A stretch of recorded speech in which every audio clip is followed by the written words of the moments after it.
life like a three-layered man of snow with gumdrop buttons and a carrot nose, and they name him Frosty. This is the Educated Ignorance Podcast on the Four Frequency Podcast Network. 'Tis the season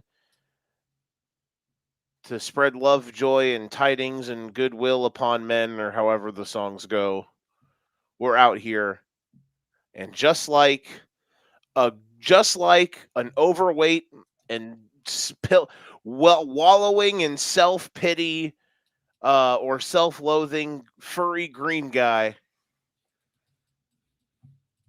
Philip Rivers is here to steal your Christmas. Not really. They lost tonight. But regardless, I couldn't think of something good to say. Nicholas, we're back. Hi. We're back. We've made it. We're back. To Monday.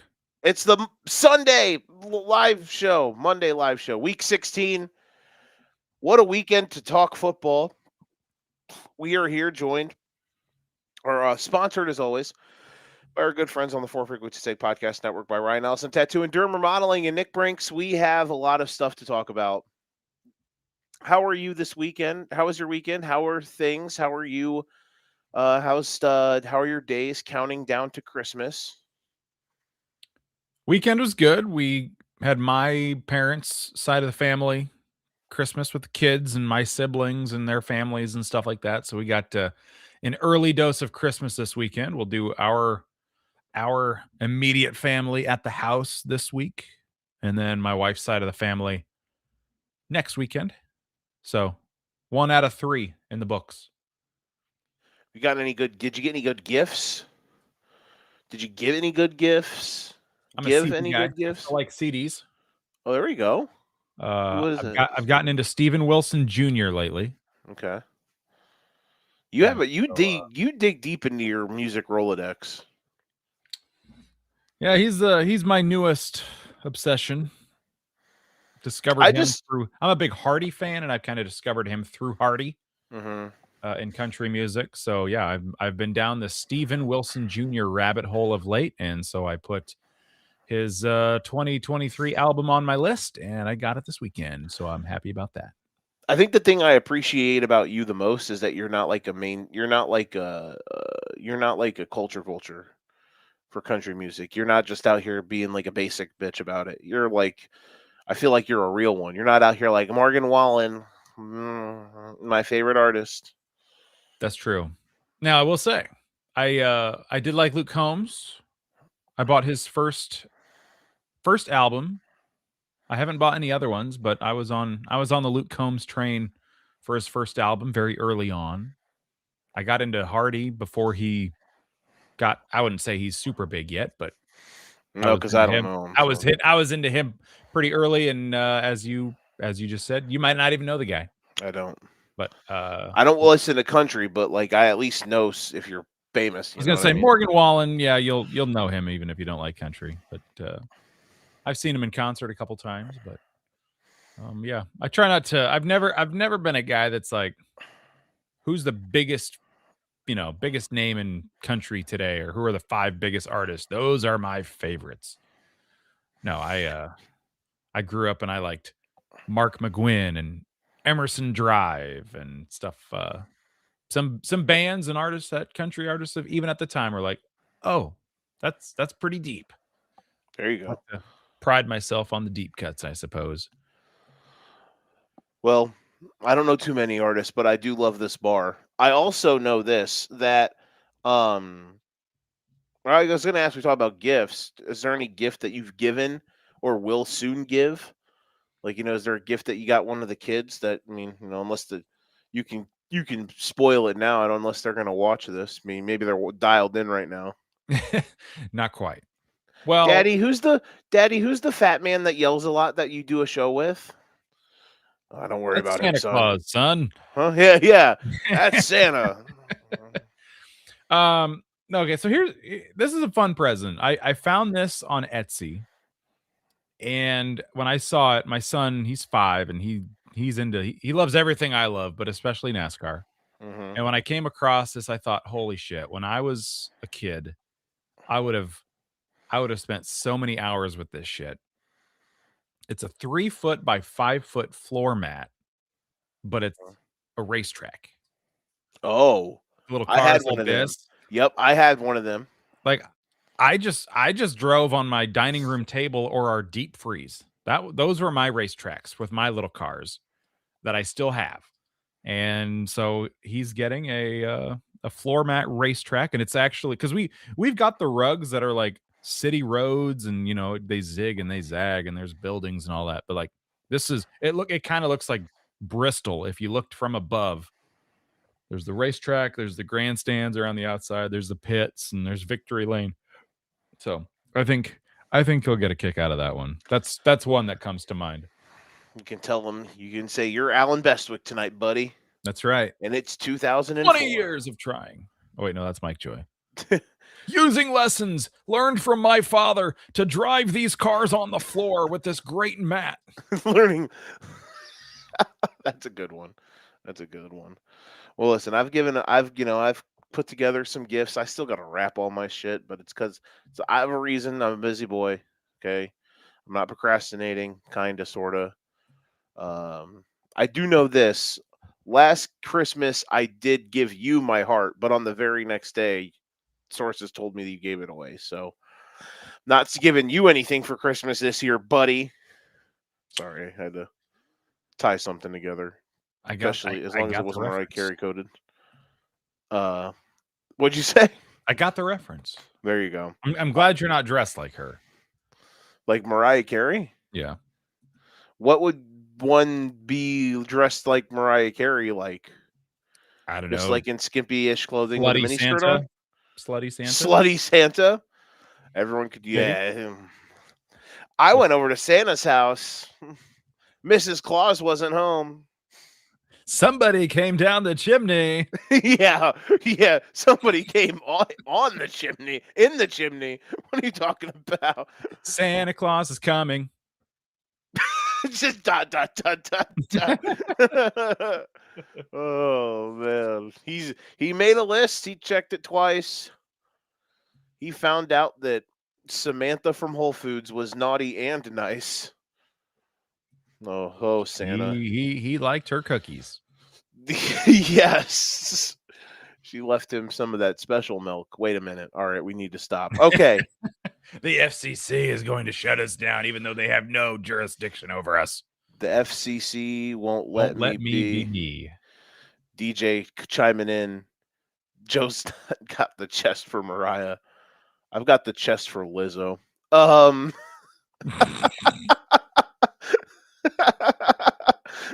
What a start. Oh, all right. You know who had a big beefy chest on Thursday? We got to go all the way back. 5 days, 6 days, 4 days, 4 days, 5 days, 4 days, 1 days, a certain amount of days. Ish. All right, let's actually talk some football. We're going to talk winners. This was by far the most chaotic and important weekend for a regular season that we've had in a long time.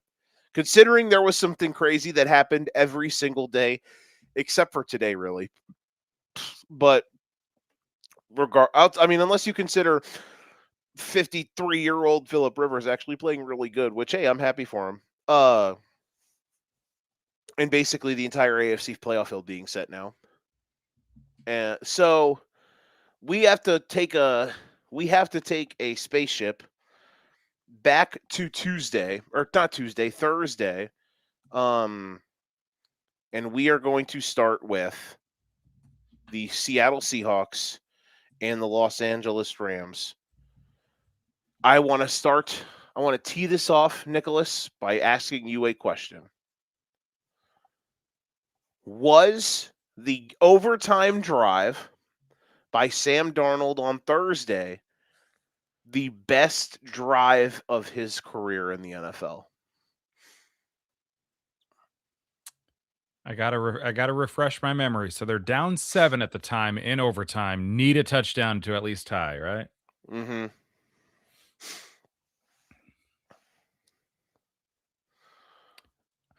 I don't remember specifics, but I just remember there were a lot of good balls thrown on those last 3 touchdown drives by him. Mm-hmm. and by Santa at Samantha and Whole Foods. But yes, Yeah, that he turned it on in the fourth quarter and in overtime. he was fantastic. I do want to get this, and then we'll actually get deeper into the football because Daniel, our boy Daniel from our good friends my friend at Gotham Gambling, our friends at Gotham Gambling. What's wrong with me? He said Nick's the first Midwest country hipster. That's funny. He said Jake Paul gets knocked out, Andrew Tate gets knocked out, and Caleb Fingernail Polish Williams, go fuck yourself, takes a division lead. It's a bad weekend for toxic, insecure men everywhere. And then, then he said, I saw mommy kissing Santa Claus, and now I get 2 Christmases. That's also funny. Yeah. Hey, man, you got to get it where you fit in, if you know what I mean. Hell yeah. Thursday was so here's what we learned on Thursday. That thing number one is that the game of the year got locked up. There has not been a better game in the NFL all season long. I don't know how you can top that, especially now that we're kind of running out. We're kind of running out of. We're running out of important games to be had, especially Week 18. Week 18 might be a complete and absolute dud. Thanks to the Ravens being ass and the Lions being ass. Just ass enough. Too much ass, Bob. Mike, look at this ass right Week here. 18 will be the Christmas day of NFL days. Yeah, we'll talk about that in a minute or later when we're doing against the lines and through those bangers on Christmas Day that we've got. Let me ask you this question, and as we pedal back to Thursday, did Seattle what happened more? Did Seattle win or did the Rams lose? I don't really feel like the Rams. I don't think I would say the Rams lost because sure their offense kind of sputtered, but to me when I say a team lost as opposed to a team won, I'm thinking there's turnovers, mistakes. I think Seattle's defense just kind of figured it out and stopped them. And the special offense teams, and then special teams for the got Rams them is the started. only. Yeah, that's Yeah. right. The punt return, right? Yeah, punt return for a touchdown, the missed field goal. Yeah, that certainly created a spark. Yeah, missed field goal that could have been big, but no, I feel like it just started to click for Seattle. It started clicking for Darnold. He struggled to start, but yeah, I'd give the nod toward Seattle won. Oh, I mean, they certainly had good luck. That 2-point try, that the forward or no, the backward pass fumble recovery. Like when you watch the replay, you're like, yeah, that's exactly how that should be scored. But when you're looking in the luck column, I mean, that went Seattle's way more than you could have ever imagined. How the play did not go at all according to plan, and it worked out. So they had a little luck along the way, but no, I do believe Seattle just kind of stepped up their game when they needed to, and just made enough stops. And Sam and the offense, and obviously special teams at the punt return touchdown, they started making hay. I thought Darnold was fantastic in the overtime drive. I thought they did a fantastic job of capitalizing on a couple big moments there. You have, the offense all of a sudden, they took advantage of maybe the Rams thinking the game was over a little bit too fast. Obviously, the punt return is huge. And then it's like, oh, shit. Then they come back after the next 3 and out. They hit the end around to Shaheed. Then they hit the corner to Barner for the touchdown. Then they get that other 2-point conversion, which we will talk about. And then the game turns into kind of a slop fest for the last 2 minutes, where both teams get like 3 possessions in the last 2 minutes, but nobody could score. The Rams missed that field goal that they should have won and looked like they were gonna, or that looked like that it was gonna go in, and then it just all of a sudden just kept drifting and drifting and drifting, and they missed it. Because I thought the Rams were amazing. And it was when Darnold got picked off for the second time in the fourth quarter, I was sitting there thinking, like, I don't know how you beat these guys because their offense can dial up, and they had 500 plus yards on maybe the at worst second best defense in the league, and Devontae Adams didn't play, and Puka Nakua's got like 290 yards. Well, what do you actually have? Like 257 or 250 or something. Stafford's got 450. And they're running the ball well. Though the running game did kind of die in the second half, I should actually say that. But Seattle's defense also too, their defensive line really stepped up. They were starting to win up front. It allowed them to not have to bring as much pressure, and that kind of helped out things a little bit. But yeah, man, Darnold, the thing for Seattle, when you look at them big picture, is I'm always going to go into these bigger games, and in certain aspects, I'm going to be like, Darnold is going to be a wild card, and you're always going to have that, yeah, but, like, yeah, but he could do this. And it's like, well, there's 3 interceptions and you lose. However, the fact that he was able to have that moment on Thursday night maybe could be a little demon exorcism. And hopefully for him, because I think Seattle, like them winning that game was so important, because I think, and tell me if you agree, I think their best path to the Super Bowl, I think I said this last week, is the 1 seed. Like, I don't think they would have been able to be the 5. Like, they could have won I don't think they would have bowed out like Minnesota did last year. They would have probably, if they were the 5, they'd probably win the 4-5 game, because it's going to be the Bucks, who all like fucking hate each other, or the Panthers, who are a fun story, but like that's a terrible matchup. I mean, maybe it's not. We're literally going to see it next Sunday. But so I don't think they'd be one and done again. But to actually make the Super Bowl, which I obviously think they can. I think they're the second best team in the league. I think their path has to be the 1 seed. I think the Rams can do it either way. Now, granted, if the Rams got to go to a cold city, I mean, they can play in the cold. They almost beat Philly in the snow last year. But, that's obviously a little bit harder. But, like, if the Rams got to play in Chicago in, like, the NFC title game, like, that ain't easy. They got to go to Philly. That ain't easy. Or if they got to go to Seattle again, that ain't easy. But they'd be favored in probably all of those games. Maybe the Seattle one they wouldn't be, actually, but regardless, do you agree? Do you agreed with me though, right? Like the Rams. We agreed last week that Seattle, it's more important for them to be the 1 seed than it is for LA. Now, like you said, LA having to go on the road and go play in a cold environment, like that's not necessarily what they want. But I would at least, of the 2, I would trust them more to be able to go on a run and win a couple road playoff games, as opposed to not only getting the bye, but having home cooking the rest of the way. Mm-hmm.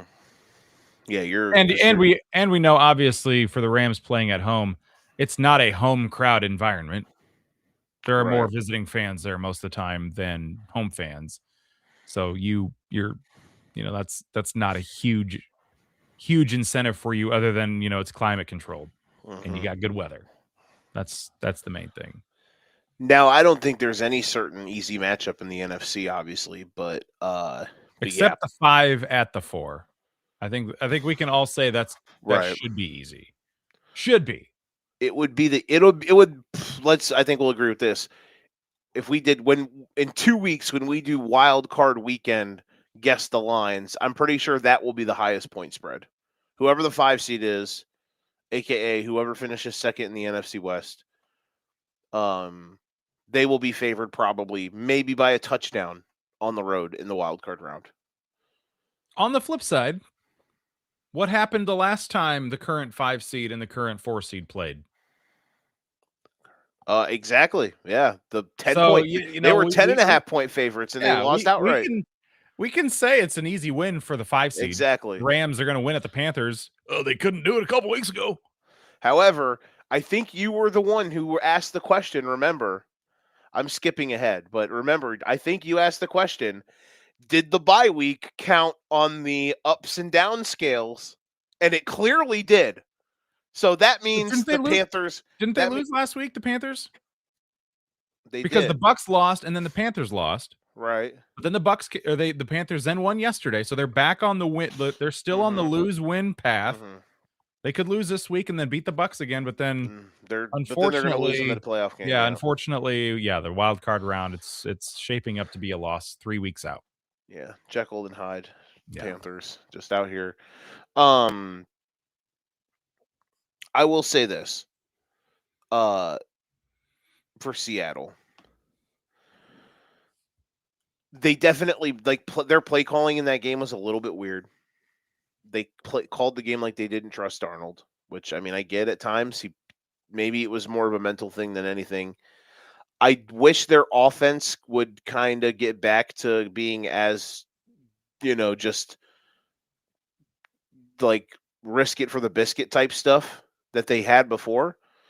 Now it's not Bruce Arians, Jameis Winston level of just saying F it, chuck, fuck it, chuck it for 60 minutes and throwing a billion picks. But, we haven't really seen him and JSN be in lockstep as much.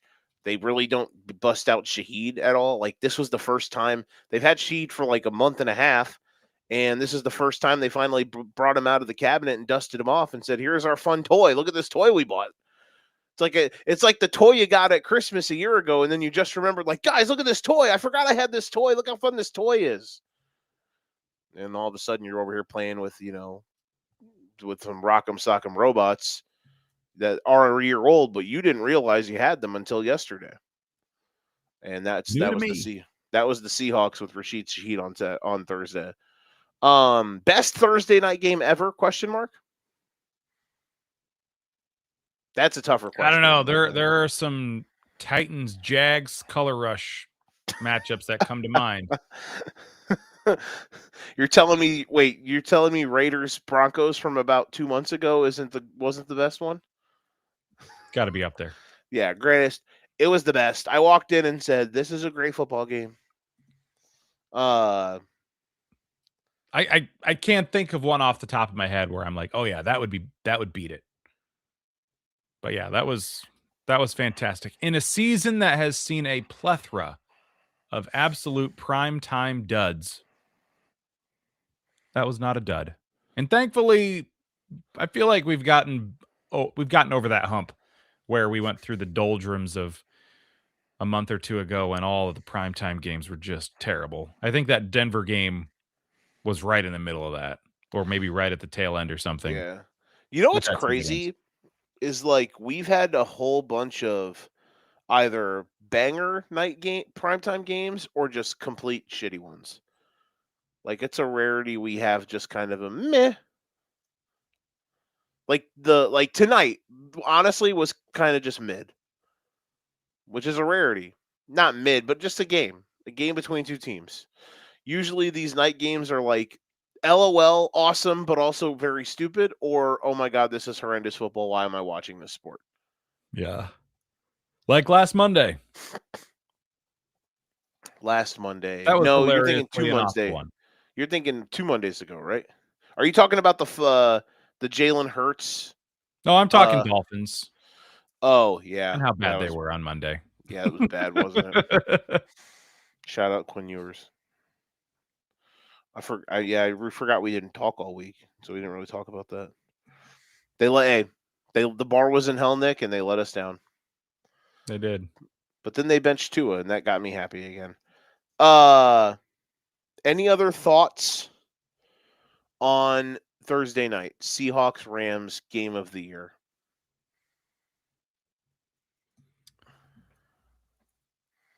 Just gets me ready for the playoffs because I feel like there are a lot of teams that match up where it's like you're going to expect that kind of matchup.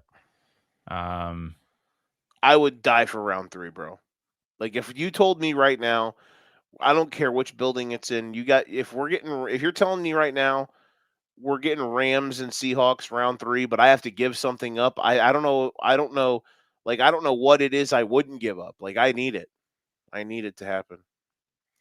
Like I'd not eat Taco Bell for a month. Your plumbing would be very thankful. A month. I just exposed the shit out of myself. What's wrong with me? One last thing for me. I get the odds have shrunk. And Drake May last night was really good. Like really good. After a while, he struggled to start. True. If anyone other than Stafford wins MVP, I really don't know what we're doing, bro. That's the thing. I have zero idea how we calculate. Like, he's been the best player in the NFL all season. That's what I'm hoping does not happen, where people are like, oh, they lost this game in overtime, so that's going to hurt Matt Stafford's MVP odds. Well, yeah, it's not like he threw 3 interceptions to cost his team. No, he was perfectly fine. He threw for almost 5 bills. Sure, he could have gotten a couple more first downs in the fourth quarter, or, threw one more touchdown pass in the fourth quarter and stave off the comeback. But it's like, they did not lose that game because of their MVP quarterback. He didn't give up 38 points. So, yeah, I was happy to see that odds bankers and media didn't just completely shit on Stafford for not winning that game and his odds tanking or something like that, as I was kind of worried about. Mm-hmm. Yeah, I'm glad they didn't. Unfortunately, it's probably a lot of it helps that Josh Allen sucked yesterday, because people were really wanting to Buffalo Bukkake themselves. You love when I say that. I laugh every time. Mike, here's a guy. I just wanted the Buffaloes to give it to me. So yeah, Stafford MVP, Rams Seahawks. Like, I'm gonna drop the Elite Eight tomorrow. I gotta send it to DJ. DJ, text me and remind me in the morning probably, and I'll send it to you. I'm still gonna have the Rams 1 and the Seahawks 2. Like, this game doesn't change it for me. I still think I just think they're even. Like, if I could do 1A, 1A, 1B, I'd probably do that. Does that make sense? Is that unfair? Remind me how the first game went. That's when Sam had a bad day, threw like 4 interceptions, but they were still in it, right? Yeah, they had a 61-yarder. They had a 61-yarder to win, but they missed it. It was 21-19. Okay. So yeah, perhaps the 2 best teams in the league, and neither team has won by more than 2. That to me tells me they're pretty even. They're incredibly even. And I believe these 2 teams, I don't want to say I would be shocked if any other team in the NFC made the Super Bowl, because we're about to talk about one that could do it. The other one people thought was going to, and they're kind of dying as we speak. Although, honestly, at this point, I mean, maybe they're the only one that I do think could do it. Well, I guess the Niners maybe, but I don't know. We'll see. I think tonight might have spoke a lot about San Francisco. Their offense is great, but boy, oh boy, that defense. Yikes. We'll see. But there's a part of me that actually would be really stunned if it's not one of these 2 teams in the NFC. You know what I mean? Like, I'd be like a 6 out of 10. Like, really? Yeah, they certainly feel like the 2 favorites. Mm-hmm. And then there's a step down to whoever that next tier is. Right. That's where I'm at. Okay. Any final thoughts before we move on? We got to see bad Darnold and good Darnold in the same game. It's almost more impressive that he sucked and then was. He was bad. The 2 picks weren't even really bad plays by him. They were incredible schematic goofs. They were big aha, we got you moments, because they're just playing this coverage and they just trapped him. Now, you would hope that Darnold didn't do that, considering he's been around the block for a while, but sometimes you get got. And big old Sammy boy, he got not once, but twice. So, yeah. So, all right. Is it time? I think I know where you're headed. You do? Perhaps. Yeah, you're right. I'm going to head there. The Tennessee Titans got an incredible win on Sunday. Cam Ward. Oh, shit. Now that DJ's going to watch this and think I'm talking shit about the Chiefs. Fuck. Wrong bit. Cam the Ward beat the Cam Chiefs Ward beat so the bad Chiefs. they are moving to a new state. Exactly. They're going full Golden State Warriors. Tyler Shuck. His name is Shuck. Sounds like duck. Rhymes with duck, cluck, or buck. Spoken like aw shucks or shucking corn. Is that not the greatest thing that I ever sent you? That was good. Shucky ducky. But 300 hey, yards, by the way. as a couple broadcasters, we appreciate when someone just spells it out. Here's how you say my name. Here's how this name is pronounced. I don't have to ask anybody. I don't have to go talk to coach before the game and get a pronunciation on this name. It's just out in the open. You've given it to me. There you go. Thank you. That's true. But no, in all seriousness, we're about to talk about the Bears. You can't say the in front of Bears, Joe. Come on, do better. Do it You're again. right. We're about to talk about the Bears. There you go. There you go. That's better. We're back. Holy shit. Who's got the baby oil? 10 out of 10 baby oil bottles. That's how much baby oil was being used on Saturday night. I just want to say this, man. It's so goddamn cool that this team is like legitimately as good as they legit in the ways that they are. Before we talk like actual certain things about certain stuff, they're riding a massive like rainbow of magic and wild shit. They're not fraudulent at all, but they are also in the midst of like Team of Destiny-ish vibes, you know? That it's a little bit of Washington Commanders-esque from last year, although not as many literal last play wins. Literally the last play of the game. Sprinkled in just, sometimes, Nick, when you have 2 decades of getting just straight kicked in the balls, sometimes life turns into a reincarnation of the 2004 ALCS, where you go from being the team who's cursed to being the 2004 Red Sox and seeing everything all at once turn around in your favor at the same time, and a billion years of regression just smack everyone back in the face all at the same time. And I'm gonna steal a line from my. You ever heard of this? Have you ever heard of the?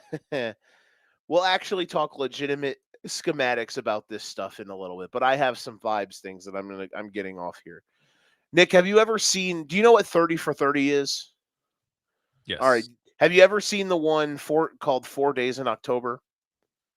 I don't believe so. No. It's my favorite. It's probably my favorite one. It's Bill Simmons. He did it. Well, obviously he created 30 for 30, but he wrote this one and directed it, or whatever. He didn't direct it, but he was, it was about the 3-0 comeback by the 2004 Red Sox against the Yankees in the ALCS. All right. You're familiar? Okay. So you know what I'm talking about, right? Rings a bell. Red Sox. Yeah. Red Sox cursed forever. Yep. They're down in 2003. Aaron Boone walk off in Game 7. In 2004, the Yankees are up 3-0 in the ALCS. The comeback has never been done in baseball before. The Red Sox reverse sweep the Yankees and win 4-3, and then win the World Series in a sweep. There's a moment in that thing that reminded me, as I've been in a weird. I almost feel bad because it's like, God, I feel like I'm going to get hit back with karma. But then again, I realize I won't, hopefully, because this is karma becoming justice. My algorithm has turned into Green Bay Packer fans reacting to Saturday. You know, those people who do like the live video reactions like during the game and stuff, like in Yeah. podcasts, right? Okay. In my algorithm, I've gotten a whole lot of Green Bay Packers reactions from Saturday.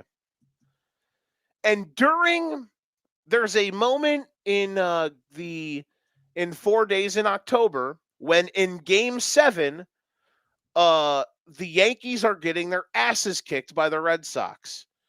So they've blown a 3-0 lead. It's game 7 in New York, and the Red Sox kill them. They're up like they go up like 8-0. I think they win like 12-4 or something like that.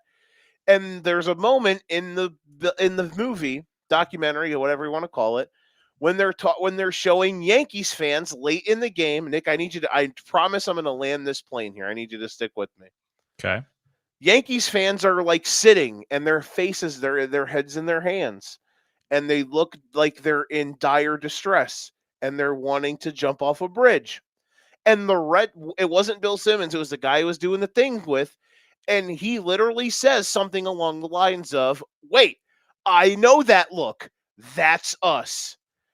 And to bring it full circle, my algorithm the last 24 hours has been me watching Packers fans have the reactions when Romeo Doubs turns into John Bostic 2.0 or whatever his name, Brandon Bostic, whatever his name was, in 2015 in the NFC title game, 14, when the ball hit him in the face. Instead, this time, Romeo Doubs did not want that smoke and curled up, and the ball hits him in the dick, and the Bears recover. I see the reactions when Caleb Williams has a free rusher coming off the edge on 4th and 4, and they're all excited. And then he fades and throws a Steph Curry 40-footer to the corner to a practice squad receiver who was undrafted to tie the game. Then I see them excited on 4th and 1, only for Malik Willis to fumble the snap. And their heads go in their hands, and they're throwing stuff, and they're saying it's embarrassing. And then I see their reaction when Caleb Williams drops back to pass, hits his back foot, fades to his left, and throws the fucking play of the year in the NFL. I do not care. One of the best throws I've ever seen in my life. 10 out of 10. You can count on 1.5 hands at best, guys that can throw that ball in that wind and put it literally. You could not hand it to DJ Moore any better. And I see Green Bay Packers fans slump in the chair, speechless. And I said, I've seen that face before. That was us. It ain't us no more, baby. It's not, because it's them. They know what it feels like now. Oh, and it fucking feels so good to say that. After so many times, those dickheads did that to us. We did it to them. Oh, pure, karmic, sweet justice. My heart has never been more full.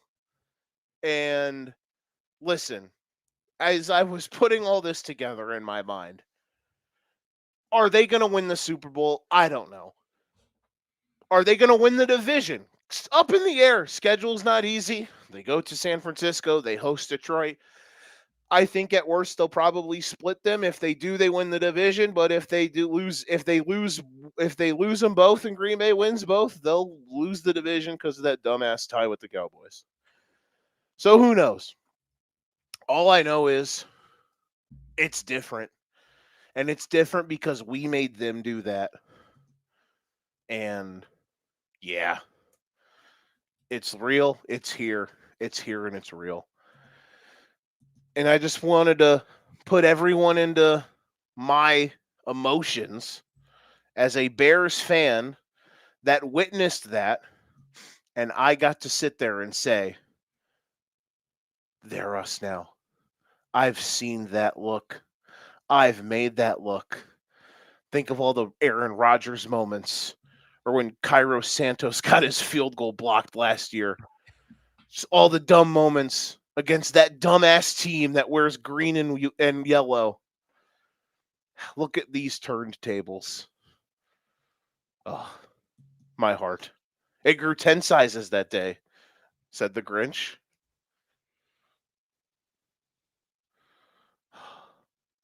Did I do good? About what I expected. Was Proud that of you. good? Proud of you. Did I land the plane or did I land the plane? I think you landed the plane. Okay. I would have liked to seen them do it without, taking out Jordan Love. But would have been nice to see him play all 4 quarters just to see what happens. Okay, let's talk about that real quick. Looked pretty dirty to me when I watched it live and on replay. The defender clearly leads with his head, and whether or not Jordan leans into it or not, it's hitting him in the head. So it seemed a little dirty, and the fans all cheering as Jordan Love was laying on the ground. That seemed kind of classless. So If that is what happened, like, so there was to me that all none of that really sat well with me. If that is legitimately the case, the second part, which I did not catch because a lot of the game until the end, I was watching on my phone while working, and then for the final stretch, I was able to lock in. I will say this. That's we'll have to agree to disagree. Like, I don't know what else he's supposed to do.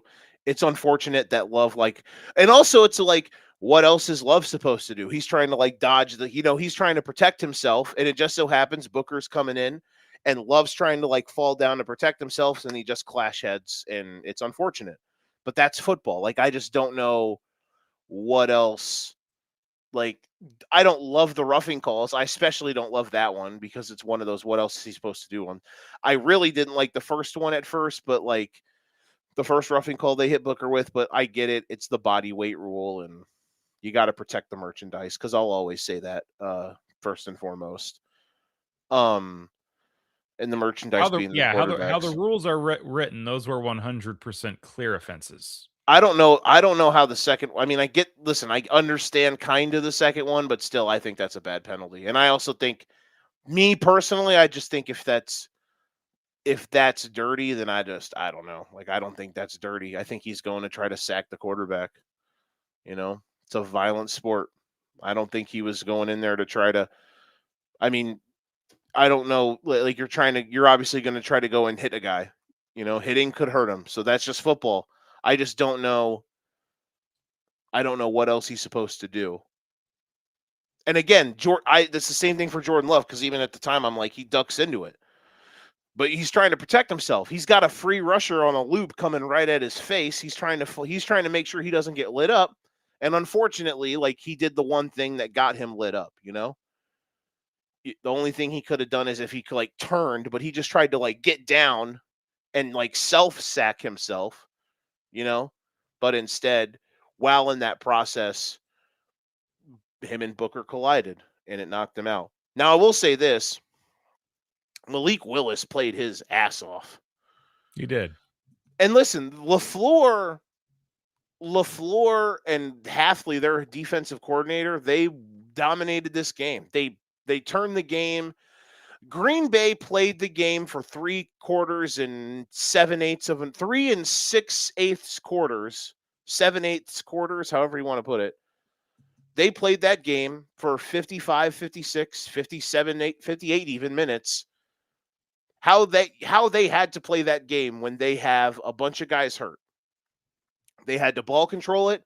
They played at an incredibly slow tempo, and defensively they just did a bunch of different things that confused the Bears, and they were able to win in certain matchups, and the Bears offense just kept stalling. They kept getting put in bad situations and like 3rd and longs. But then when the chips were down, they get the drive to get the field goal. They kind of botch it and go under the 2-minute warning, though I don't hate the way at the end of the day, like, Santos could have ran on the field there and like before the 2-minute warning, but like, it's windy as hell. You're trying to make sure you line it up, so I get it, But what it turns into a little bit of like the Packers defense is out there for a bit. But they were still like flying around, and the Bears are just making plays, man. And Caleb was incredible. He was incredible down the stretch. Did you think they were going to go for 2?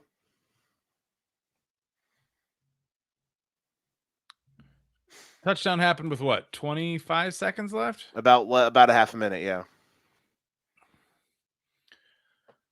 I totally understood the call to go for 2 on Thursday night for the Seahawks.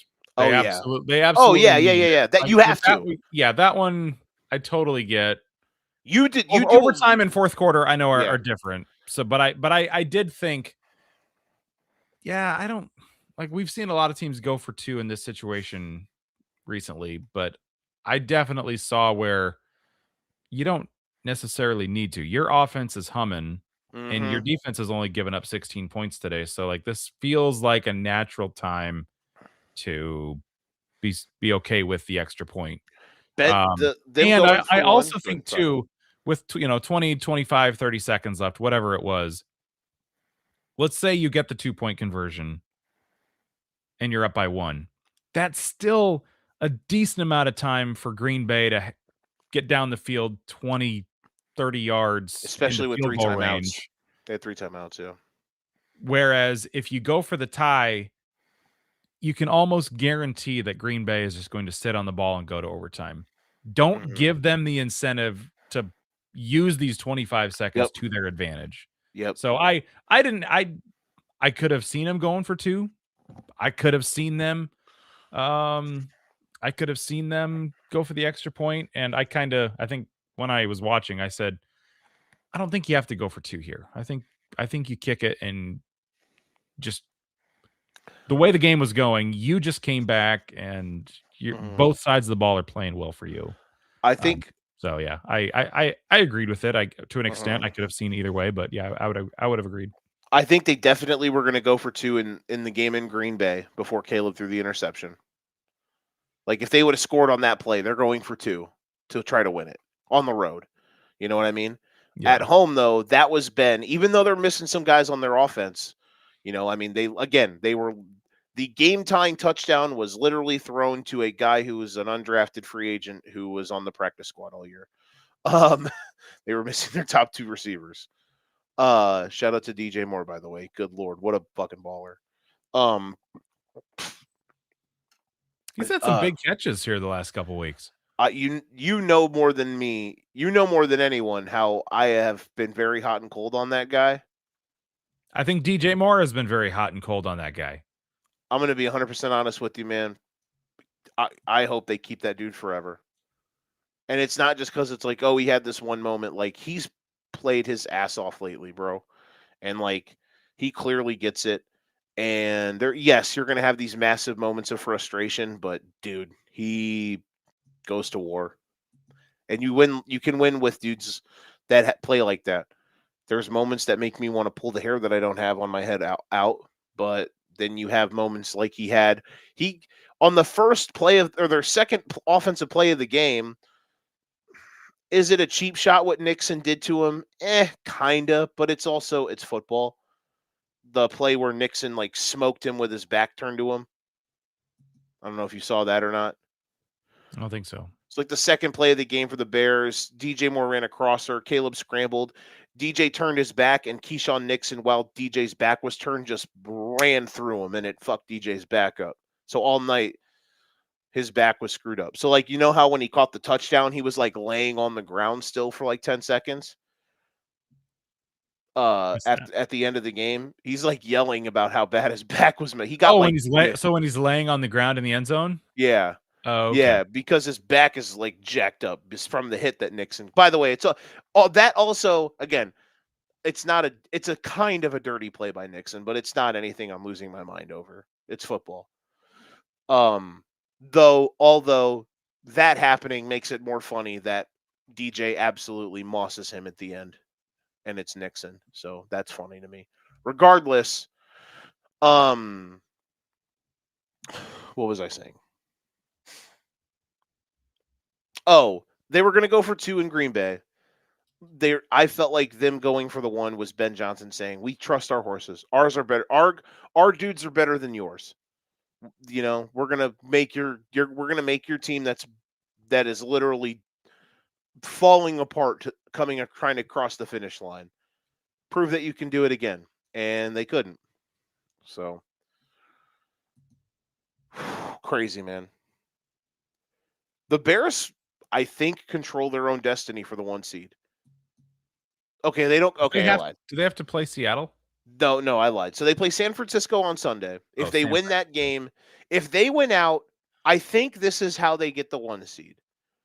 They win out, and then San Francisco beat Seattle in Week 18. Because then it creates a tie with the Rams and the Seahawks, and then it creates a tie with because then it makes the Rams, Seahawks, and the Bears, that would make them all 12 or 13-4. I think the Bears would win the tiebreaker to be the 1 seed then. So, that's still on the table, which is pretty cool. I feel like that would be pretty dope. Yeah,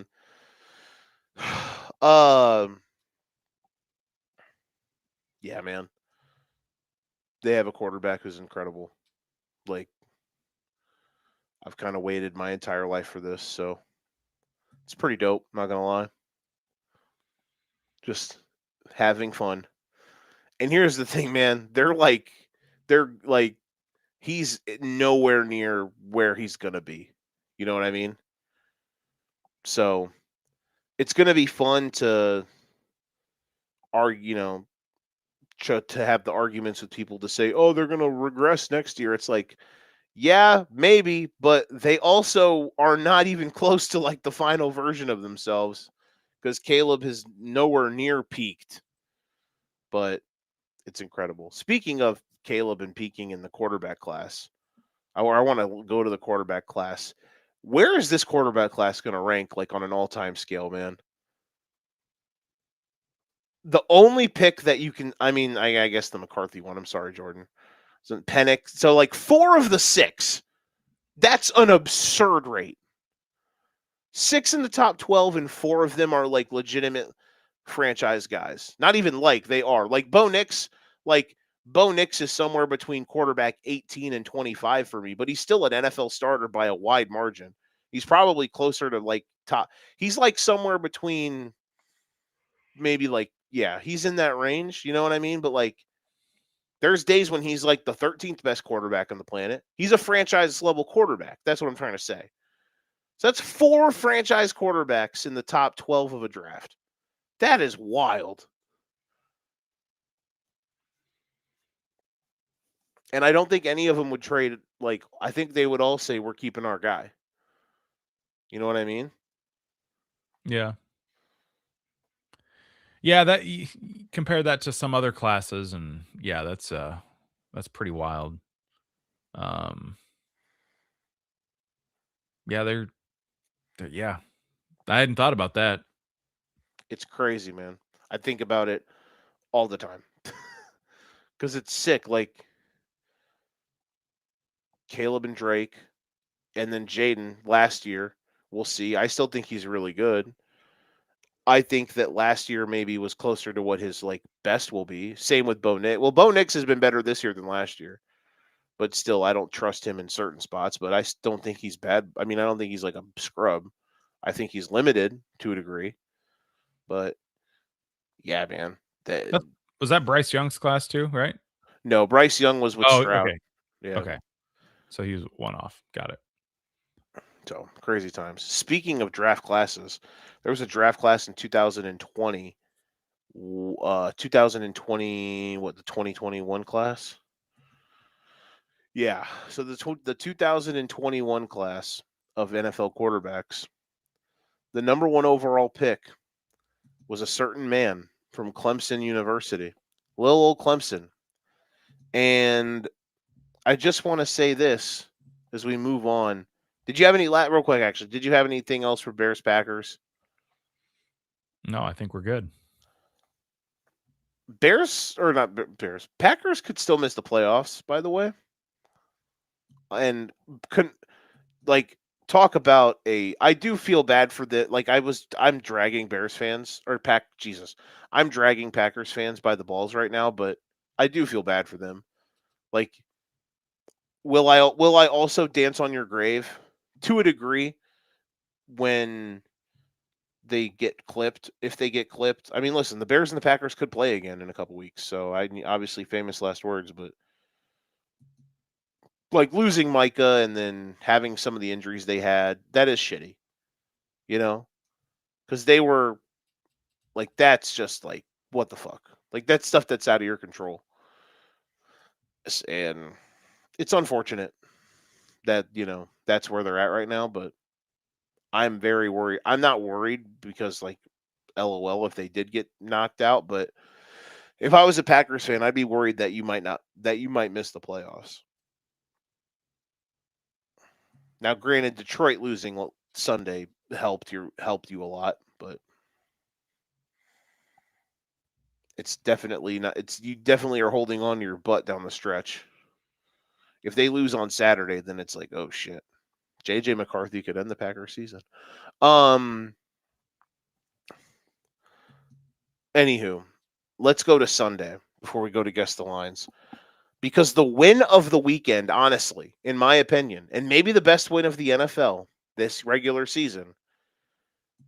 You can tell me if I'm wrong. You can tell me what your thoughts are. But in my opinion, the best win of the 2025 NFL season was obtained by one Jacksonville Jaguars NFL team on Sunday because they went to Denver and absolutely ripped the Denver Broncos to shreds. Nick Brinks, with tears in my eyes on Sunday.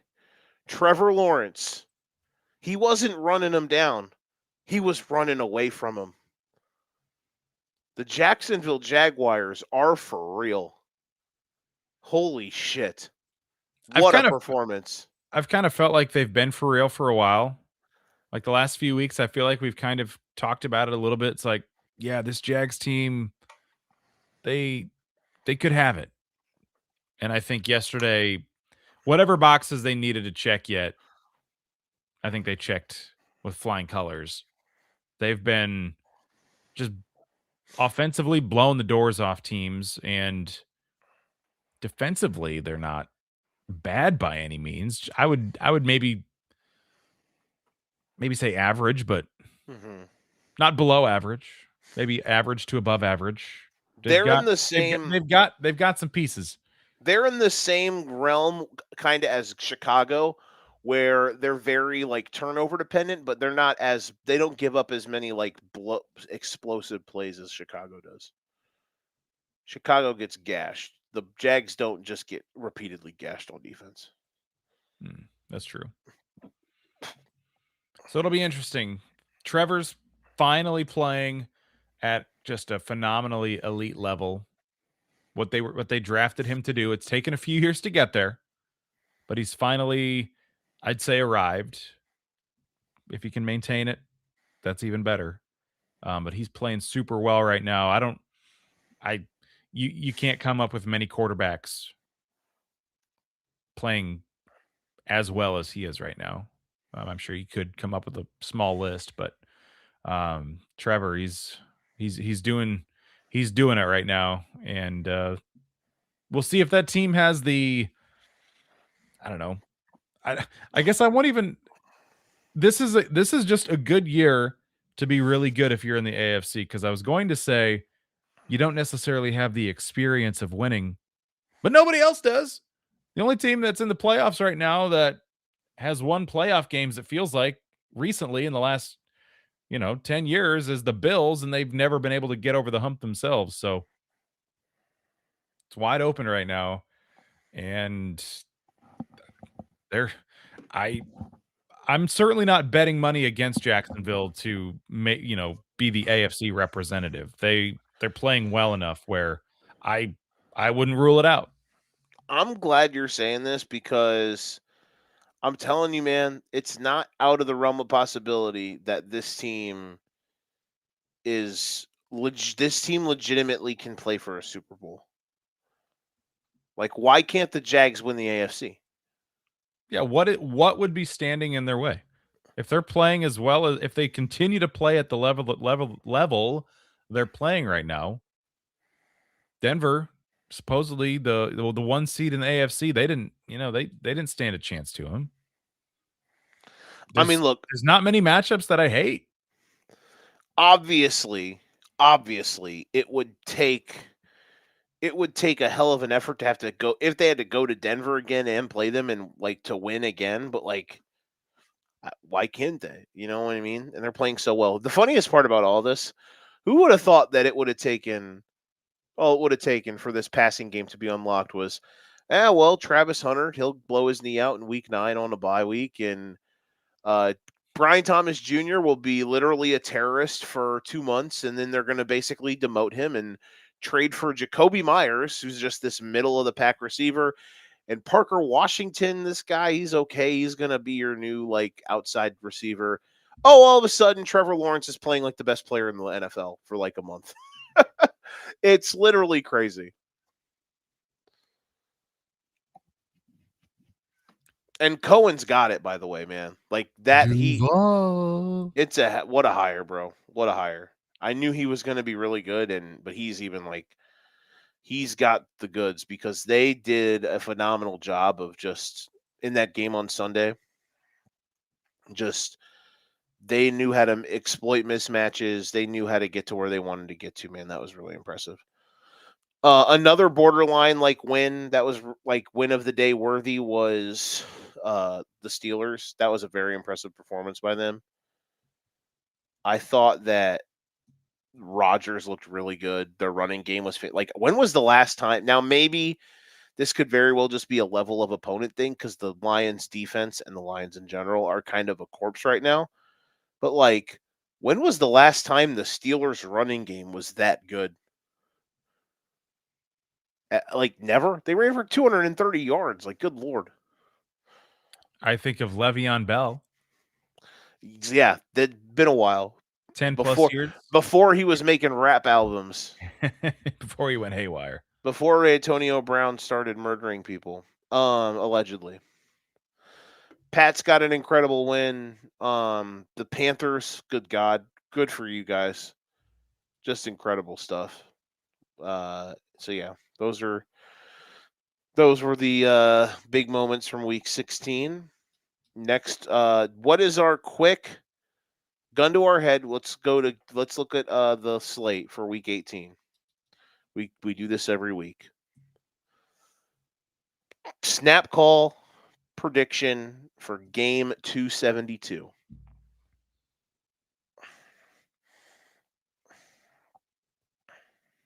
I feel like the easy money's probably Panthers Bucks because that one is most likely the only game where it's a possible winner in, loser out situation. Mm-hmm. I don't imagine anything else will be for a playoff spot and the loser goes home. I mean, Chargers Broncos might. I mean, I guess there's a chance that could still be for the division, but the loser will still be in the playoffs, so that won't be the end of the world. I guess it depends on what happens with the Panthers and the Bucks this week, because I suppose there is a world where Panthers could have it locked up if they win and the Bucks lose going into week 18. It's already settled. Mm-hmm. So the games that could actually matter as like playoff clinching ones. So there's a couple obvious ones. So the first one obviously is Bucks Ravens Panthers. Steelers too. I guess that would be the other one that could be a divisional. Ravens Steelers, but perhaps because of the Ravens' loss, if Pittsburgh wins against Cleveland, they win the division now. Oh, okay. Because they're 2 games up. Got it. Colts Texans low key could be for the 7th seed. If the Chargers win and the Colts beat the Jags, I think then Colts Texans is for. I think it'll be for the 7th seed. So what do the Colts need? They need to. I kind of thought with tonight's loss, they were pretty much on death's doorstep. They're 2 games back with 2 to go. They're not knocked out yet. So I'm assuming if they split, they need to win and they need the Texans to lose, and then they have the Texans to lose. They play the Chargers. However, there is a game that would absolutely I feel like this is the one. Honestly, this is the one I kind of want. Mainly because the last time they played game 257, it was one of the greatest regular season games of all time and one of the most hilarious. Or 272. This would be 272. Back then it was game 256.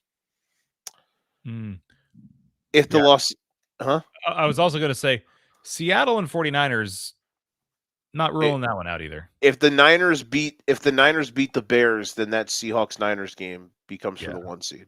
Yeah. So that could be a thing. That one's got some potential.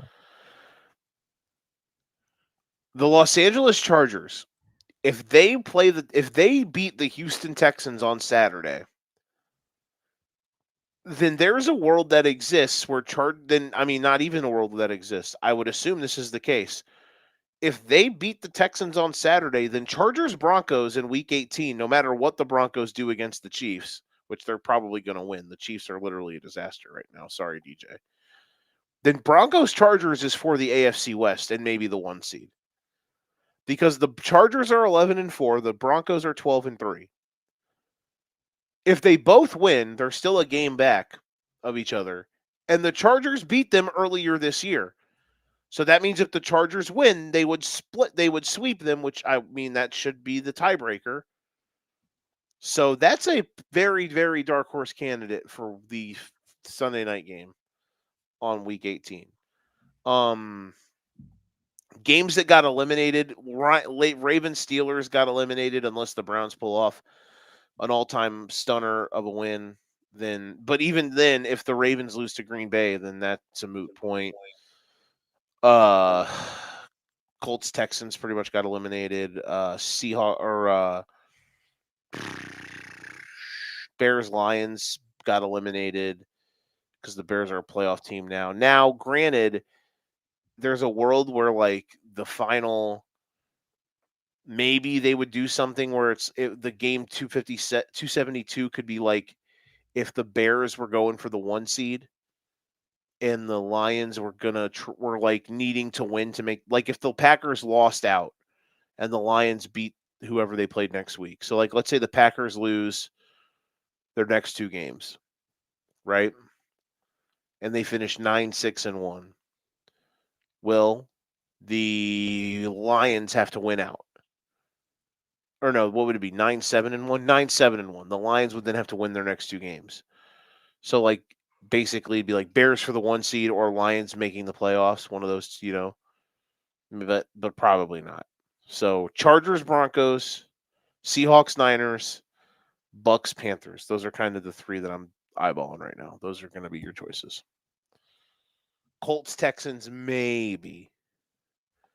Yeah, and just need a lot to happen. But Texans have a tough game, and Colts have the Jags. Yeah, that's the thing. Colts play the Jags. Jags are rolling. Yeah. But who knows? I mean, listen, dumber shit has happened. Yeah. Although the game is in Indianapolis, so who knows? If that game was in Jacksonville, I would say Jags win because they always beat the Colts in Jacksonville. Are you ready to get some lines? Let's do it. I had a pretty good win last week.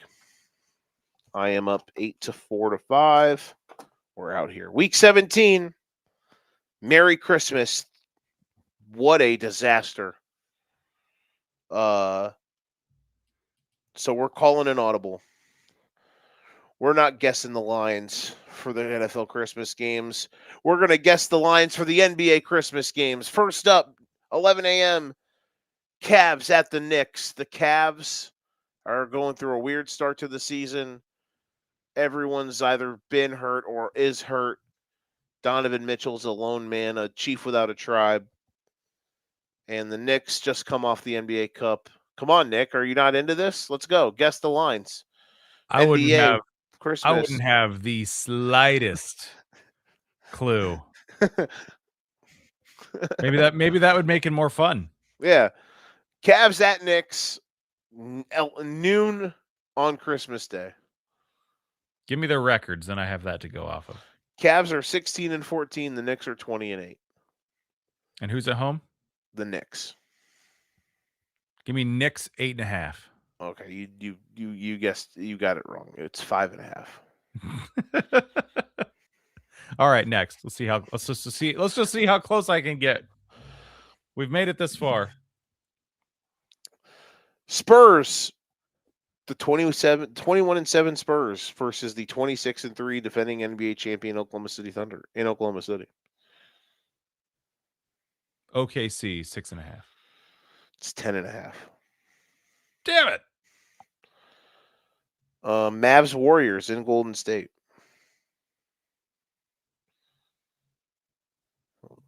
The Mavs are 11-19. The Warriors are 15-15. Repeat that one more time. Mavs are 11-19 at the Warriors, who are 15-15. Give me Warriors 7.5. Oh, you nailed it!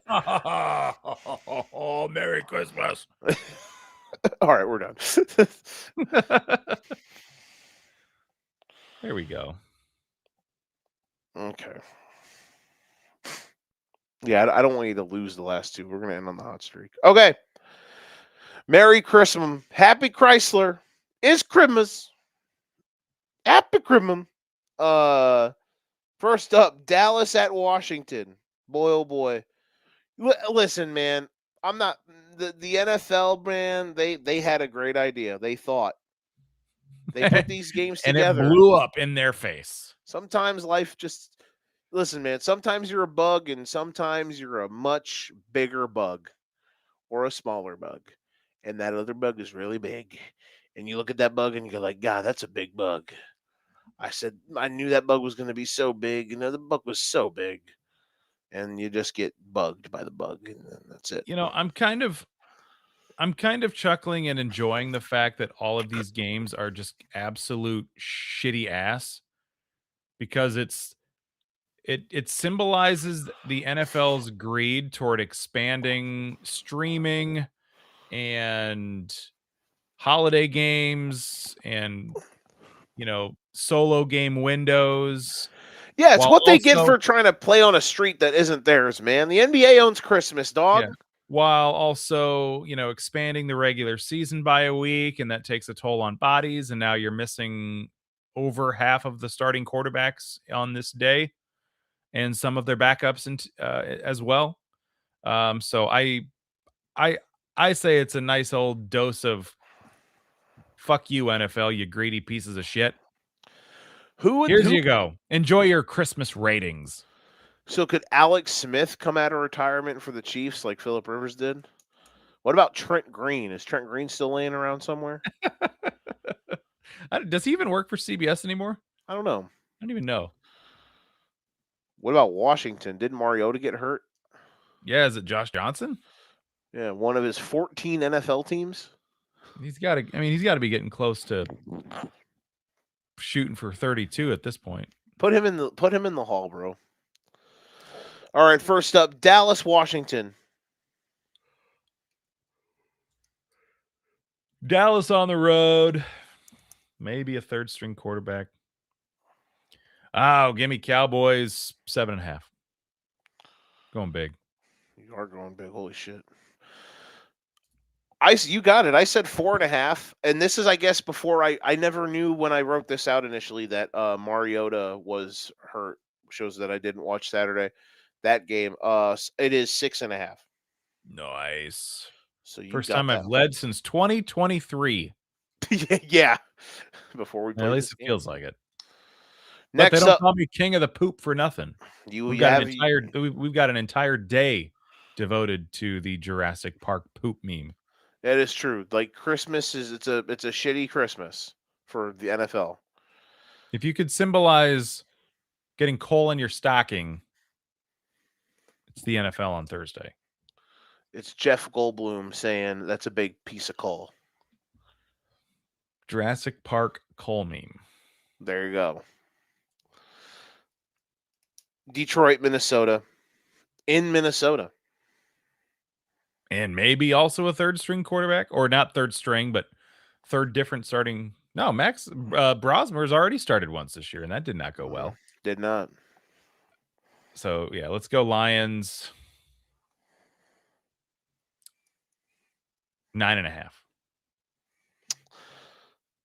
Bold. I nailed this. It's 5.5. The Lions against Brosmer or whatever his name is are a 5.5-point favorite. I'm guessing that JJ is They're going to be expecting him? healthy. Okay. Oh, AKA 9.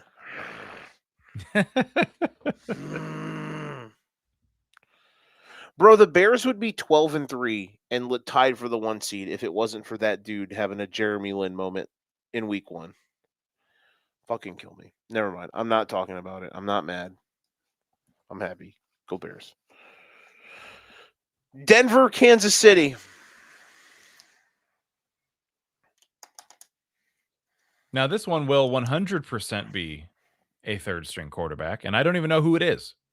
Something Oladukin or whatever. I don't fucking know who it is either. The dude from the NBA? No, I was kidding.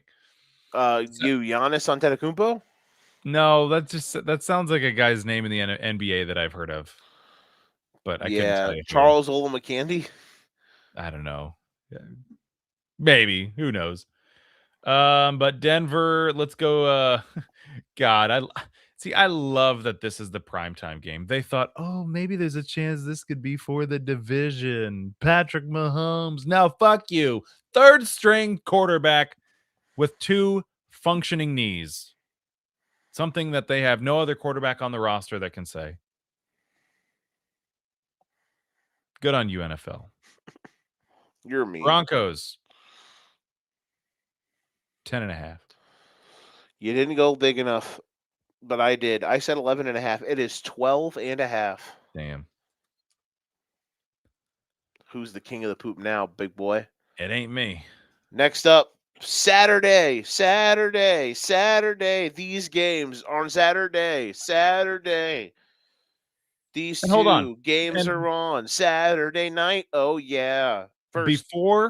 Before we even talk Texans Chargers, Uh-huh. is this not the most Saturday 3:30 game you've ever seen in your life? That's mean. It's not the playoffs yet. It was last year and it's on a Saturday afternoon. I know. Might as well be. How dare you?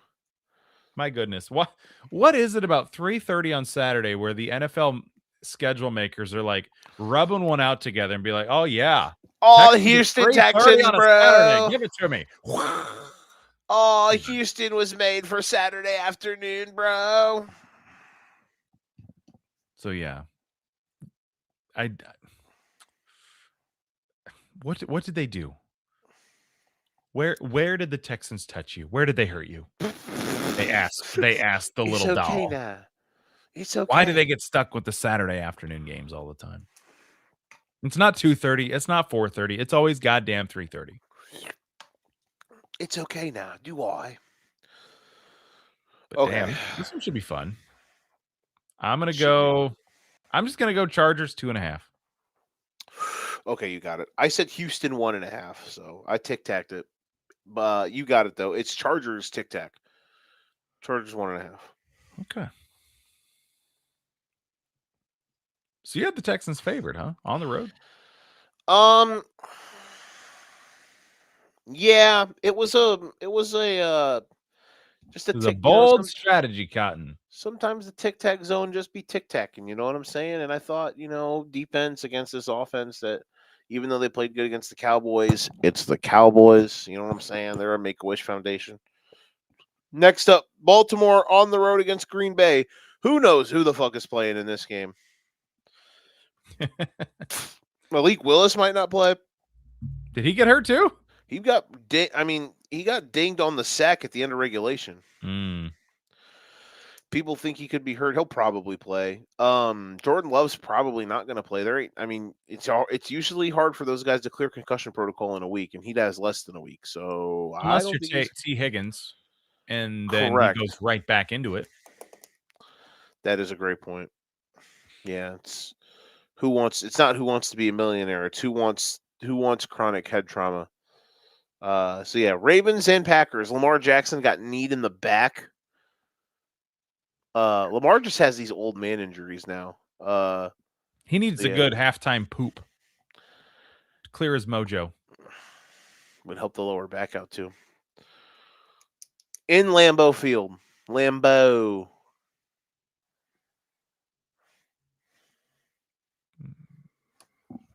Give me Packers 4.5. Not sure how I won this one. I said 3.5. It's 2.5.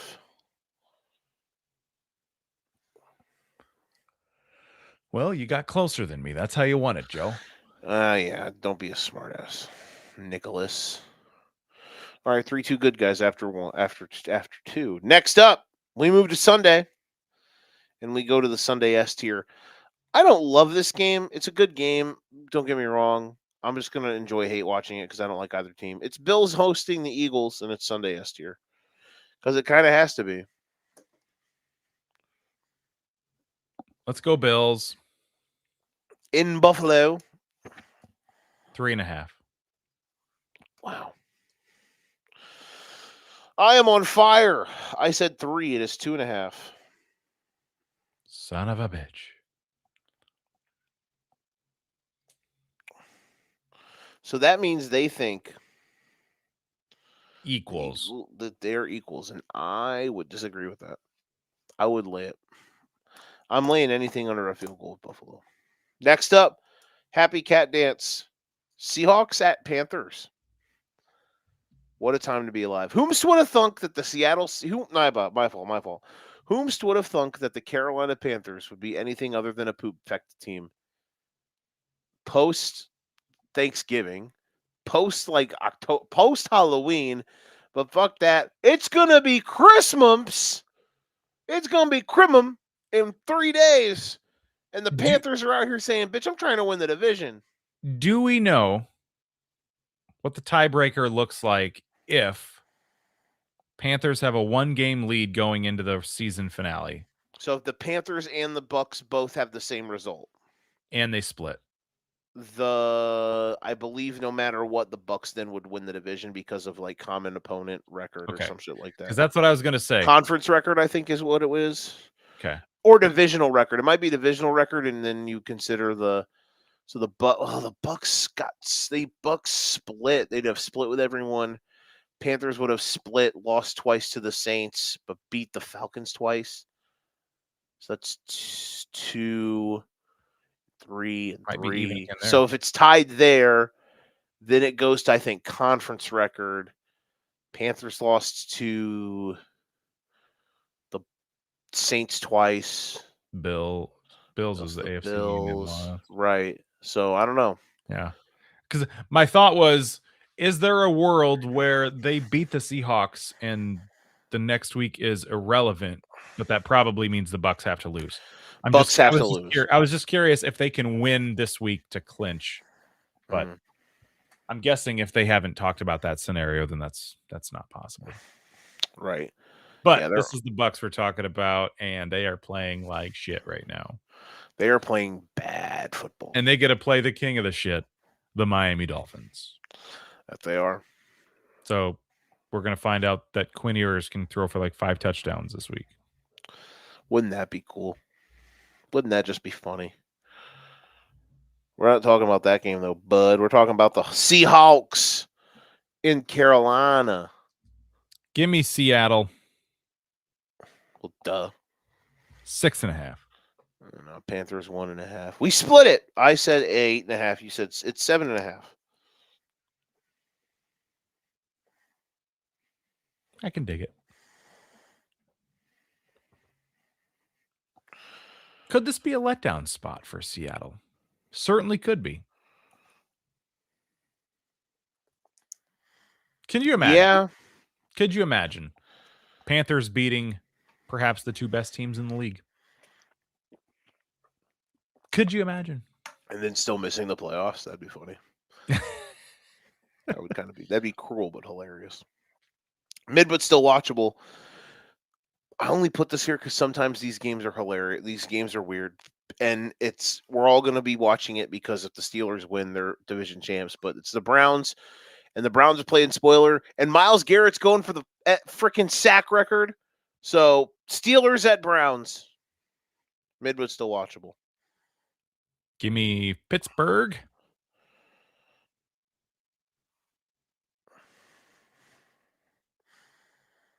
$6.5.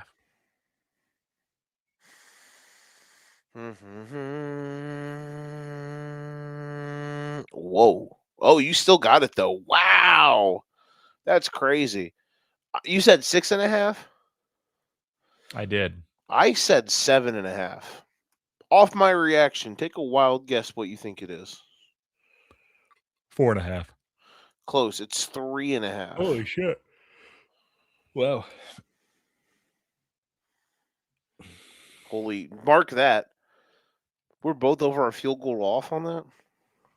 Damn. Market inefficiencies, boys. Maybe but still watchable. Jags at Colts. I mean, obviously, we're all going to be dialed in. Phil Rivers, final maybe relevant game he ever plays in his life. Unless he comes back again next year. LOL. It's got to cross his mind, right? I don't know. He'd have to put like a whole off-season training in. Or maybe he just skips that part because he didn't need it this year. Yeah, clearly. Just show up September 5th and be like, all right, boys. All right, Philip, what was your off-season regimen? 12-ounce curls. Bingo in the nursing home. 12-ounce curls and some 12-ounce curls and some hot dogs, coach. He's been fun though. Played some wish he could have got a win or whatever the fuck. He played his ass off tonight, man. Shout out to him. He's a warrior. Give me Jags. Jags. Go Jags. Duh, Jags. 5.5. Ooh, we tied, mister. It is 6.5. We both said 5.5.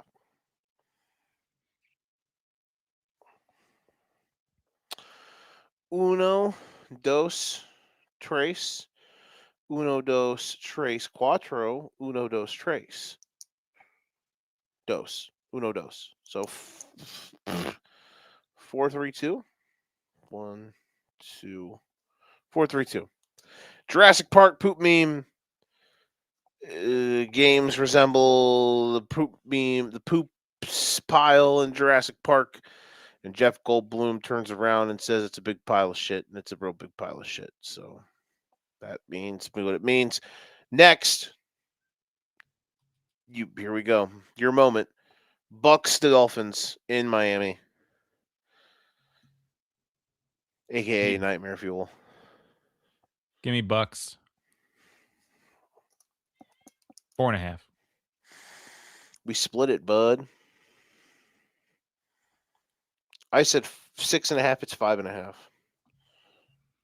The Battle of Florida. To be the number 2 team in Florida. Wouldn't it be something if this was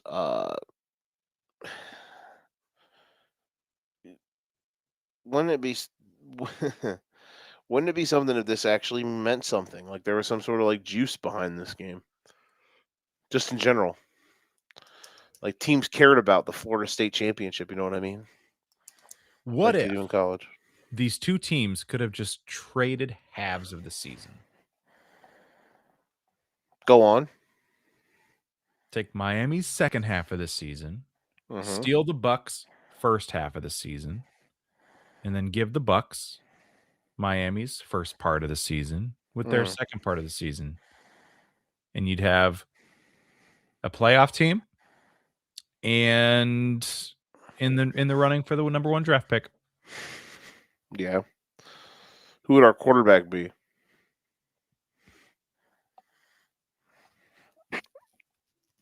Give me Phillip Rivers. Honestly, absolutely. Who's the Miami Dolphins starting? Give me Jameis Winston. You know what? I would cry. If I'm going to be 6-8 and throw 15 interceptions, I would have way more fun watching Jameis Winston play football.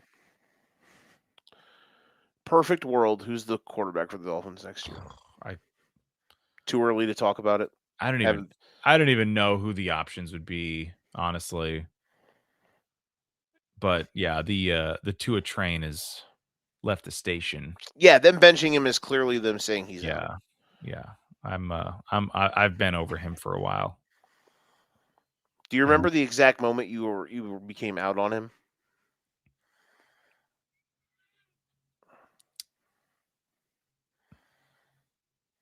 Was it a? I feel like it was a Sunday night game against the Chargers 2 or Oh, 3 years really? ago. But I that was think that was before. that was the year Yeah. that he had a really good year, right? No, that was the year he got hurt and came back. And they made the playoffs, but that was the year he then got hurt on Christmas. The year after is the year they probably should have won the Super Bowl if the team doesn't kind of die. If the entire defensive line doesn't all blow their lower bodies out. Is that the year they had to play the Chiefs on the road? That was that year. The year you're talking about, when he went to the Chargers and the Chargers just killed him. Yeah. That was the year he got hurt against the Bengals. They came back. That was the year they scored 70 on the Broncos, right? Okay. Or was that a different? Remember, Yeah. No, that was correct. That day I was like, all right, he's a one-trick pony. This confirms it. When things are perfect, he can play well. But if you can play his strength well, he's terrible. And I feel like over the last, 2 years, more and more teams have just brought that kind of ball out of him. So I've not been a fan for a while. That's fair. Moving on. Jets, Patriots. Patriots 12.5. I think you might have nailed this one. Yeah, it is 12.5. I said 13.5. Nice.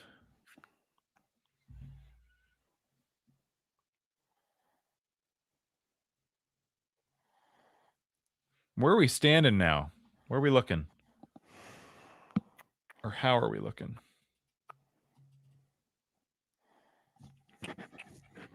Is it competitive? 4-3. Nice. That's competitive, all right. Next up, Saints Titans in Tennessee. Man, these teams are red hot, aren't they? Yes. Yes. 1,000% yes. That's wild. The Saints are going to be favored back-to-back weeks. And this time on the road. Give me Saints 4.5. I got this one right. I said 3.5. It is 3. Oh, I changed my mind at the last second.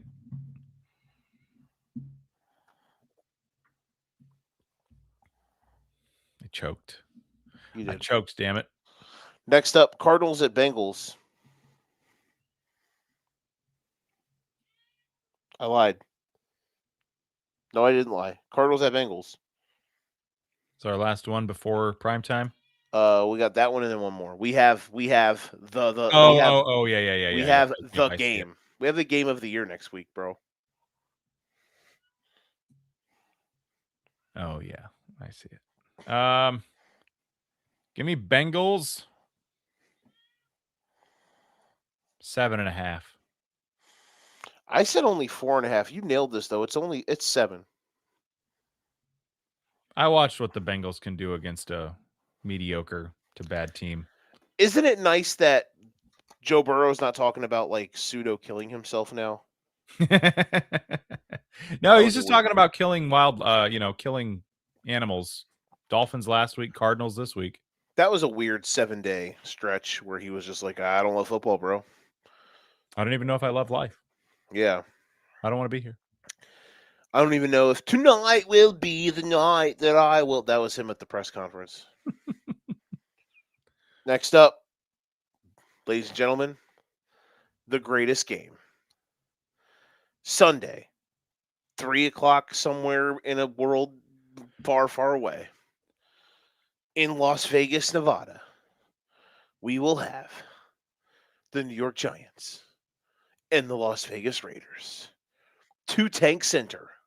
Only one can leave. In the greatest Toyota Tankathon this world has ever seen. Nick Brinks.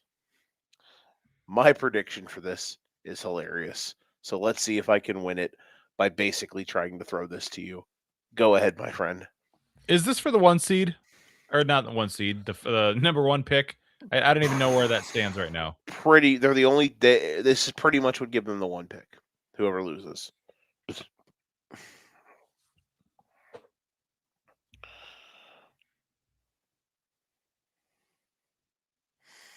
It's also funny that my pick is what it is while we are tied. 1, 2, 3, 4, 5. 1, 2, 3, 4, 5. 1. Yeah. So We tied again? we are, and my pick is hilarious for this. So no pressure whatsoever.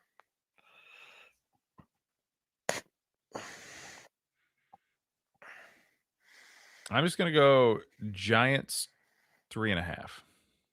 Really? Wow. Okay. That doesn't make me feel that much because I thought you were going to say something closer to the 0 marker, which then means would have been really funny when you would have guessed. If you would have said Giants 1.5, that would have been more hilarious because it's Raiders 1.5. However, I know that's what I said, but I put my guess. I technically win this because I've literally had 0. My guess was Pick'em. Oh. I literally wrote down Pick'em. Pick 'em. So I win. Hey, congratulations to the Raiders. You're favored in week 18 or week 17 against another team that's really bad. Yeah.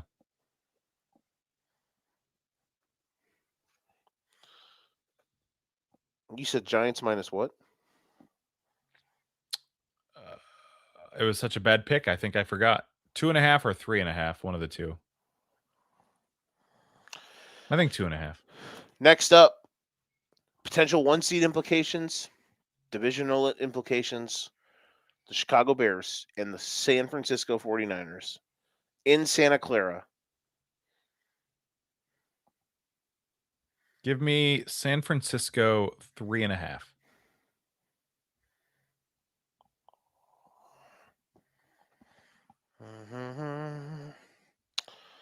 It is. Wow, it's gone up since yesterday. You were, we split it. I said 2.5. It is 3. All right. So I need to win this next one to force a tie for the week, if I'm not mistaken.